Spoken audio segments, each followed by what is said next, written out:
here's what's funny, and I can't even believe I'm admitting this. I used to play school as a child, and so my friends would come over, and we would line up my Barbie dolls, and everybody, they were all. So here's the funny thing: I was the principal, and my friends were the teachers, and the dolls were our students. So I was an administrator then, and I laughed, and my grandmother and I were joking. She said, "Yes, you used to boss your friends around." And I said, "Grandma, how did I even have friends?" Because I was so bossy.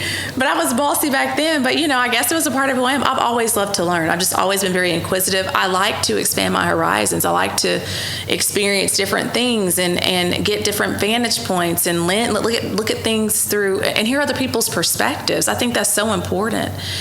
I think we live in a world where you have people that just only want to advance what they want to talk about or their agendas or what it is they care about. And there's so many different people and different cultures. And, I've always learned and loved to embrace differences and to explore and to want to know more. I just think that it strengthens who you are as a person, and being able to talk to and manage, and not only but relate to people and just hear from them. And so I've just always been an avid learner. It's just always been a love of mine, a passion of mine.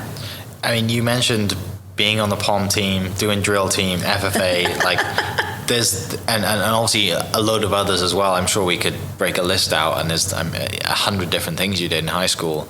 Did you just see that as tools to your belt that you were like, this is going to do me benefit, getting to learn as much as possible? Because no one really does that, right? I'm an athlete. I played golf, and that was it. Funny. And I did the bare minimum to get through class, because I got through my English class because my auntie was an English teacher. Yes, there are certain people who do that a lot, but it seems like you are, to the extreme of that, where you're like, I have time to do everything. I'm going to do everything. I mean, it's inherent in who I am. Yeah. I do think that I certainly was able to.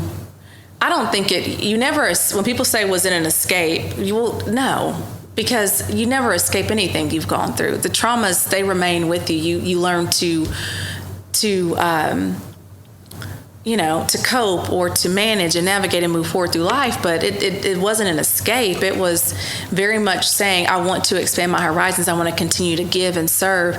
And I want to learn and grow, because I want different for my life, and I want different for my children if I have. I mean, I wasn't thinking about kids back then, but it's hard to describe. It's been who I am. It's been what I've loved to do, just to be involved. And 4-H developed me as a leader.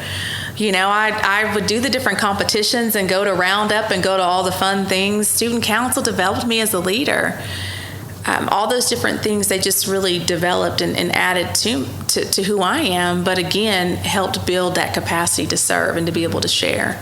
And so, in fairness, the leadership I had in the church, that was driven by my grandmother. I didn't have a choice in that. So my siblings and I, we went to church every week, all throughout the week. And so that wasn't something that, that was something that very much she encouraged. And of course, we grew in our faith, but so there were some things that Grandma really pushed us into, and others that, we elected to do ourselves. But no, I've always been someone who loves to just learn and grow.